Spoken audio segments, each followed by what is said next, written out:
L'entrée de Saint-Julien n'a pas changé depuis plus d'un siècle. La voie est étroite et sinueuse.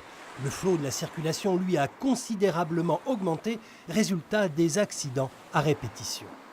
Ils m'ont tout arraché, la porte, le WC, la fenêtre, tout de l'autre côté. Il a fallu faire une mission d'assurance et refaire tous les travaux à l'intérieur. Sans compter tous les petits accidents, les raies de raflure, voilà. Et alors on vit dans une angoisse permanente. Un peu plus haut, dans cette même rue Béranger, 2 accidents sérieux ces 15 derniers jours. Cette fois, la sortie d'un tout nouveau programme immobilier.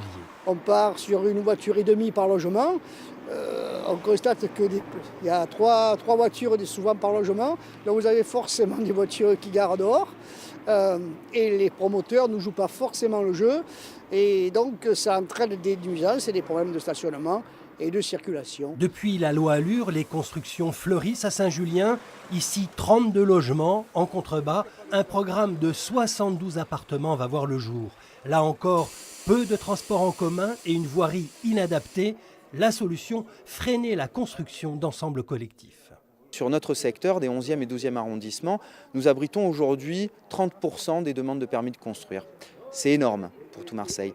Donc dans le cadre de la révision du PLUI, le travail que nous menons, nous, mairie de secteur, avec la métropole et avec les comités d'intérêt de quartier et la population civile organisée, c'est un travail de zonage, de nouveau zonage, pour freiner les droits à construire de grands ensembles collectifs dans cette zone-là. En sachant qu'il faut construire 5000 logements par an pour que Marseille ne perde pas d'habitants.